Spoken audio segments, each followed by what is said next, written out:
sisan n'o ye siraba min bɛ bɔ Tour d'Afrique la ni kana Yirimajɔ viaduc la o fana ni tɔgɔ yɛlɛmana ni ka a tɔgɔ da ala ma hinɛ Amadu Tumani Ture la Mali jamanakuntigi kɔrɔ ni ka o tɔgɔ da o la o fana ni tɛmɛna ka bɔ yen nɔ yɛlɛma dolen don ni waati in na sirabakana caman tɔgɔw la nka ni waati in na malidenw dɔw y'a yirana k'a fɔ ko fɛn min don ko a kaɲi ko sabula ko a bɛ yɛrɛ ko kofɔ a bɛ fana ni waliɲuman dɔn a bɛ o fana ni kofɔ.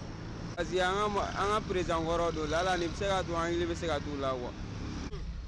Bon finalement siraba in kɔni dilanlen anw lafiyara mais ATT kɔni ale de y'a dilan pour que an ka se ka lafiya. Donc a tɔgɔ dalen a la e yɛrɛ bolo. Bon ne yɛrɛ bolo o tɛ baasi ye parce que ale de y'a dilan a fɛn bɛɛ b'a la ale de y'a sɛgɛn ka pour que a ka se ka malidenw ka se ka lafiya ne yɛrɛ ka jate la. Fɛn fɛn mun bɛ se ka bila ɲɛ a ka di an ye mais fɛn fɛn mun bɛ se ka bila an kɔ an t'a fɛ donc il n'o ka travailler o ka baara kɛ dɔrɔn an bɛ o de fɛ quoi. N'o y'a bɔ français la o y'a kɛ africain la malien kɔni a ɲɛna voilà.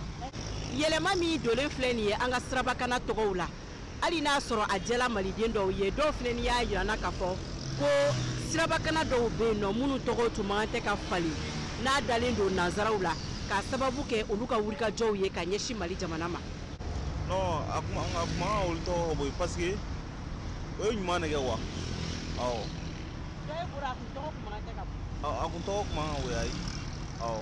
An k'a dɔn k'a fɔ nin waati in na yɛlɛma dolen don an ka sirabakana 25 de la minnu tɔgɔ dala Mali maa falenbaw la yaasa ka bonyamasegin k'u ma ani fana ni ka nin kura fiyɛ jamanadenw yɛrɛ ka jɛ ka fɔ o danbe la.